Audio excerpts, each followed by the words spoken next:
కొన్ని నియోజకవర్గాల్లో కొన్ని జిల్లాల్లో ప్రియారిటీస్ మారుతా ఉంటాయి. ఇప్పుడు ఉదాహరణ మీరు ఒకసారి చూస్తే ఒకప్పుడు వ్యవసాయ రంగం అన్ని జిల్లాల్లో యూనిఫామ్ గా ఉండేది. ఇప్పుడు వ్యవసాయ రంగానికంటే కూడా మనం ఒకసారి చూస్తే డైరీ లేకపోతే హార్టికల్చర్, అక్వాకల్చర్ ఇవి ఎక్కువ డామినేట్ చేసే పరిస్థితికి వచ్చాయి. అంటే దీన్ని ఆధారంగా మనం రీఓరియంట్ చేసుకోవాలి. కొన్ని జిల్లాల్లో డైరీ బాగా ఉంది, కొన్ని జిల్లాల్లో హార్టికల్చర్ చాలా బాగుంది, కొన్ని జిల్లాల్లో మీరు చూస్తే అక్వాకల్చర్ ఎక్కువ ఉండే అవకాశం ఉంది. ఇవన్నీ కూడా ఒక వ్యూలో తీసుకొని మీరు ఎక్కడికక్కడ ఏ విధంగా చేయాలనో వర్కౌట్ చేయడం చాలా అవసరం. అన్ని జిల్లాల్లో యూనిఫామ్ గా డెవలప్మెంట్ చేయడం కోసం పరిశ్రమల మీద ఎక్కువ శ్రద్ధ పెడుతున్నాం.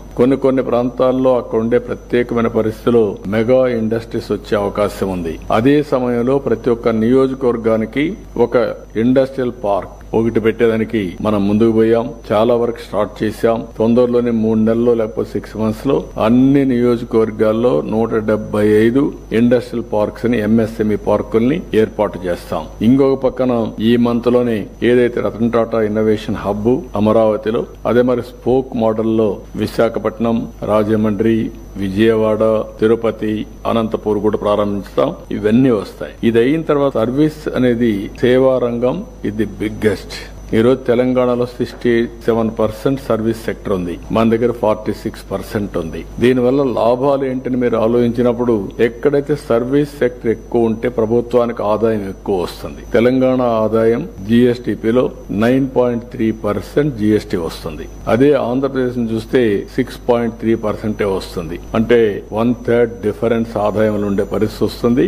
ఆదాయం పెరిగితే తద్వారా పెద్ద ఎత్తున సంక్షేమ కార్యక్రమాలు గాని, మనం అనుకున్న సూపర్ 6 గాని ఇవన్నీ ఇచ్చే అవకాశాలు ఉంటాయని చెప్పి కూడా నేను మీకు తెలియజేస్తున్నా. కాబట్టి ఎక్కడికక్కడ మీ జిల్లాలో అనుకూలమైనటువంటి, మీ నియోజకవర్గంలో అనుకూలమైనటువంటి సర్వీస్ సెక్టర్ కి మీరు ప్రాధాన్యత ఇవ్వాలి. ఇందులో హాస్పిటల్స్ వస్తాయి, కాలేజెస్, ఎడ్యుకేషన్ ఇన్స్టిట్యూషన్స్ వస్తాయి, టూరిజం ప్రాజెక్ట్స్ వస్తాయి, బ్యాంకింగ్ వస్తుంది, కమ్యూనికేషన్స్ వస్తాయి. వేరియస్ యాక్టివిటీస్ ని ఇండస్ట్రీ, అగ్రికల్చర్ కానటన్ని ఇక్కడ వచ్చే పరిస్థితి వస్తుంది. దీన్ని మీరు ప్రోత్సహించి ముందుకు తీసుకుపోవాల్సిన అవసరం ఉంది. అయితే ఇక్కడికి వచ్చినప్పుడు ఇలాంటి ఒక విజన్ మీరు తయారు చేసినప్పుడు ఇవి మళ్లీ లాస్ట్ మైల్ లో సెక్రటరియట్ పోయినప్పుడు ప్రియారిటీస్ మారుతా ఉంటాయి. అంటే రాష్ట్ర స్థాయిలో ప్రియారిటీస్ ఒక విధంగా ఉంటాయి, అక్కడి జిల్లా లెవెల్లో ప్రియారిటీస్ అక్కడ ఉండే పరిస్థితులకు ఆధారంగా మారుతా ఉంటాయి. అదే మరి నియోజకవర్గానికి పోయే కొందికి ప్రియారిటీస్ దాన్ని బేస్ చేసుకుని అక్కడ కూడా తయారయ్యే పరిస్థితి వస్తుంది. విలేజ్ పోతే డిఫరెంట్ గా ఉంటాయి. అంటే 4